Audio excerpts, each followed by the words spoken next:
This is High School Sports, the show about which sports are actually worth your time.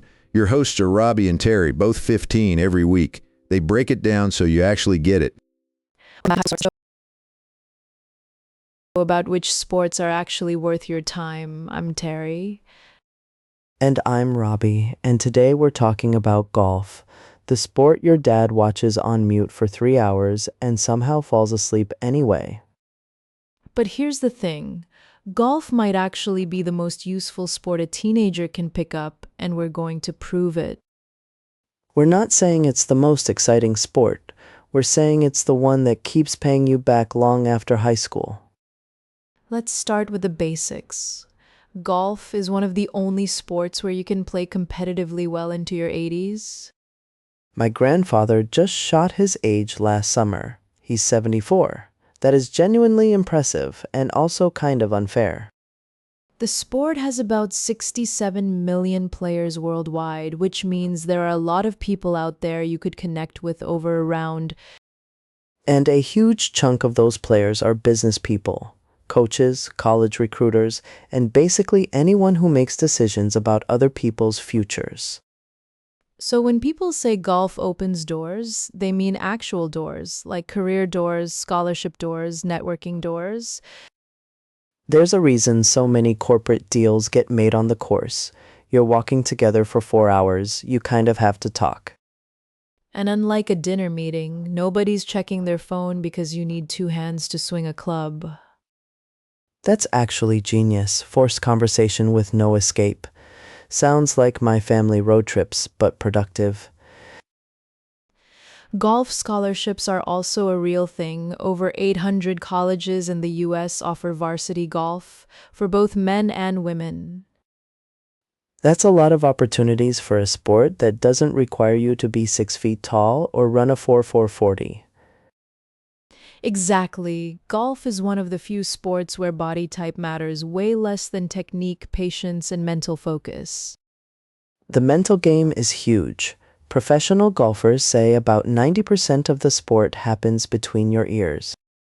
Which sounds like something a fortune cookie would say, but it's actually backed by sports psychology research. You have to stay calm after a bad shot, reset, and focus on the next one. That skill works everywhere in life.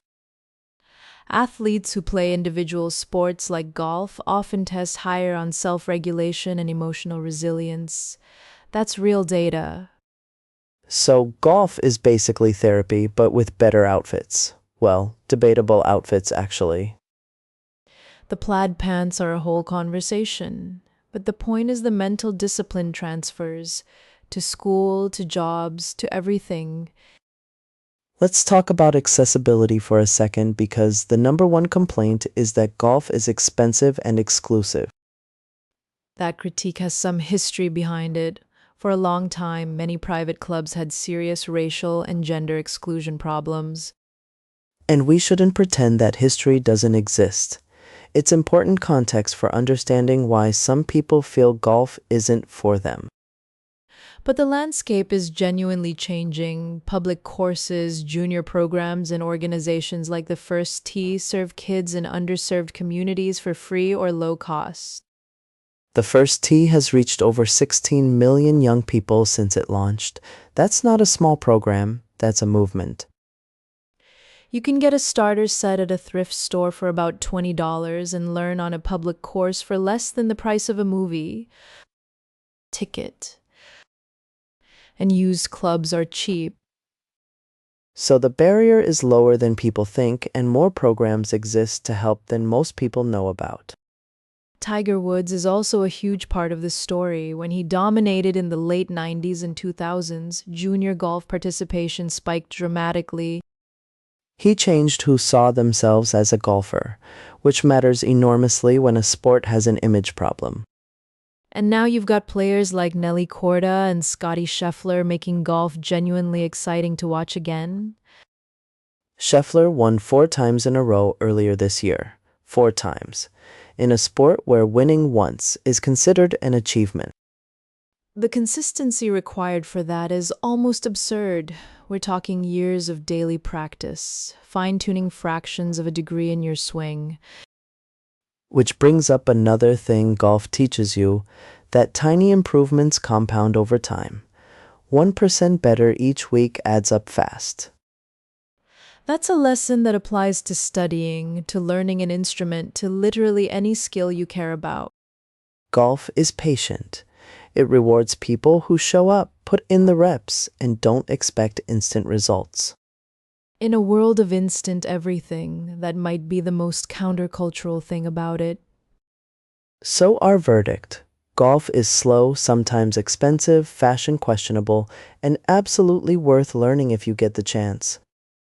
It builds mental toughness, creates real connections, opens up college and career paths, and you can play it forever. Start with a public course, find a junior program, borrow some clubs, and give it honest time before you judge it. And if you fall asleep watching it on TV, that's fine. Watching and playing are completely different experiences. Watching paint dry is also different from painting, and nobody's out here saying painting ruined their life. Actually, painting is great too. We're getting off track. The point is, golf earns its reputation as a door opener, and the doors are more open than ever. Learn it young, learn it well, and someday you'll be the one setting up the meeting on the back nine. See you next week on High School Sports.